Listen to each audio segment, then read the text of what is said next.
يشكرون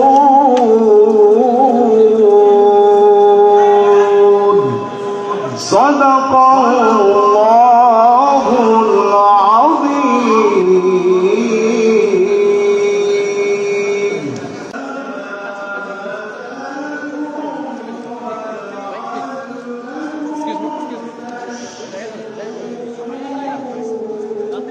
আপনারা জায়গায় চলে জায়গায় চলে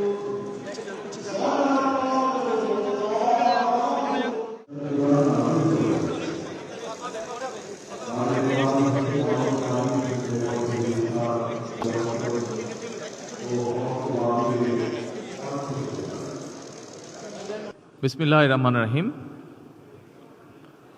আজকের এই ইফতার মাহফিলের অনুষ্ঠানের সম্মানিত সভাপতি, ইফতার মাহফিলে উপস্থিত সম্মানিত সকল রোজাদারগণ, সকল উপস্থিতিবৃন্দ, আসসালামু আলাইকুম। প্রথমে আমি বাংলাদেশ জামাতে ইসলাম এবং তার নেতৃবৃন্দকে আন্তরিকভাবে ধন্যবাদ জানাচ্ছি। আজকে আমাকে, আমার সাথে আমার নেতৃবৃন্দকে এবং আমার সাথে আমার সফর সঙ্গীবৃন্দকে এই ইফতার মাহফিলে দাওয়াত দেওয়ার জন্য। সম্মানিত সকল নেতৃবৃন্দ, উপস্থিতিবৃন্দ, আজকে এখানে শুধু আমি নই, এখানে শুধু বাংলাদেশ জামাতে ইসলামের নেতৃবৃন্দ বা কর্মীবৃন্দই নয়, আমাদের বাইরেও এখানে অন্যান্য আরও রাজনৈতিক দলের নেতৃবৃন্দ আছেন। এখানে আরও অন্যান্য সমাজের অন্যান্য বিভিন্ন স্তরের বিভিন্ন সম্মানিত ব্যক্তিবর্গ উপস্থিত আছেন আজকের এই ইফতার মাহফিলে। আজকে আমরা একটি গুরুত্বপূর্ণ সময় সকলে এখানে একত্রিত হয়েছি। দেশের একটি গুরুত্বপূর্ণ সময়।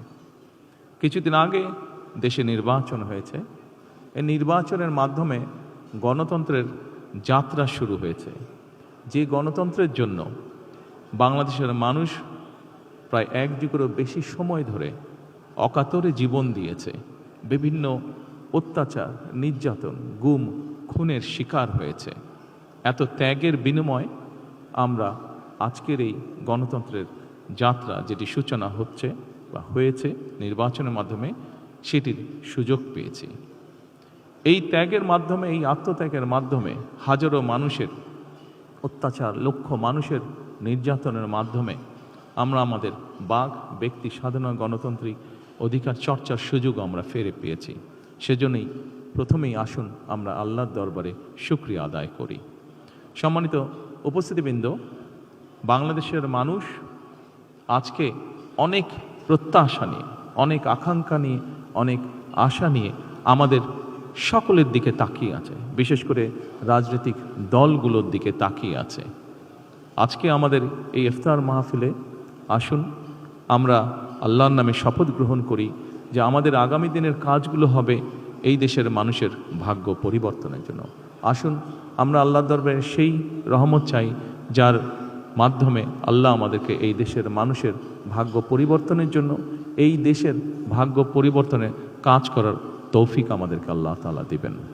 পরিশেষে আমি আবারও বাংলাদেশ জামাতে ইসলাম এবং জামাতে ইসলাম নায়েবে আমির শফিক সাহেব সহ সকল নেতৃবৃন্দকে আন্তরিক ধন্যবাদ জানাচ্ছি আজকে এখানে আমাদেরকে দাওয়াত দেওয়ার জন্য।